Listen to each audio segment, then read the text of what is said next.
Welcome to daily fact. आज हम discuss करेंगे various provisions that mention in the constitution and ये provisions link करते हैं protection and safety of children के साथ।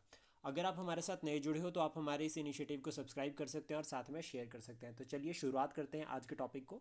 सबसे पहले बात करते हैं आर्टिकल 14 के साथ। आर्टिकल 14 से लेकर आर्टिकल 18 तक जो है वो राइट टू इक्वालिटी से लिंक करते हैं और ये पार्ट है फंडामेंटल राइट का।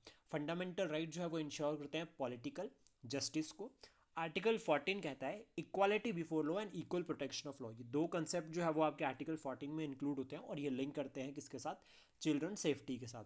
देन उसके बाद आर्टिकल 15 सब क्लॉज 3 में अगर अब यहाँ पर बात की गई है तो यहाँ कहा गया है कि fundamental right to special provisions with respect to the children.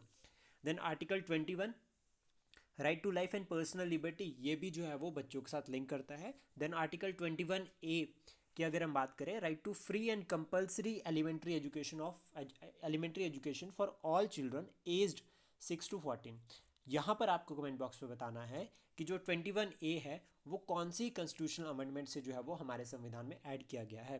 Then उसके बाद आर्टिकल 23 एंड 24। 23 में शॉर्ट ट्रिक है इसको याद करने की कि इस 23 में सबसे पहले बात की गई है फोर्स लेबर की, कि ban on force labour and human traffic. Then उसके बाद आर्टिकल 24 में कहा गया है कि बैन ऑन चाइल्ड लेबर, कि चाइल्ड लेबर नहीं होगी।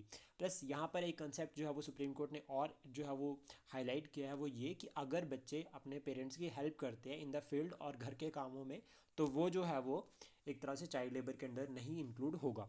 देन उसके बाद आर्टिकल 39 जो है वो इंक्लूड करता है कहीं ना कहीं वेलफेयर के साथ। इकोनॉमिकली जो है वो यहाँ पर जो है वो फैक्टर्स को इंक्लूड किया गया है, like for example free legal aid. तो उससे जो है वो यहाँ कहीं ना कहीं जो है वो बात की गई है कि एक तो हेल्थ और फ्रीडम के ऊपर फोकस किया जाएगा, जिसमें ये कहा कि abuse from economic necessity.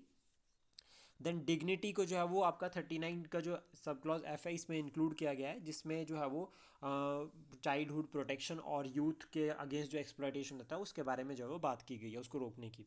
Then उसके बाद आर्टिकल 46 है जिसमें ये कहा गया है कि right of weaker section two provide special educational care and protection from the social injustice and all form of exploitation.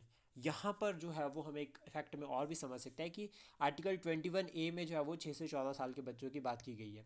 वहीं आर्टिकल 46 में 0 से 6 ईयर के बच्चों के बारे में बात की गई कि इनकी जो एलिमेंट्री एजुकेशन है वो किस तरह से होगी।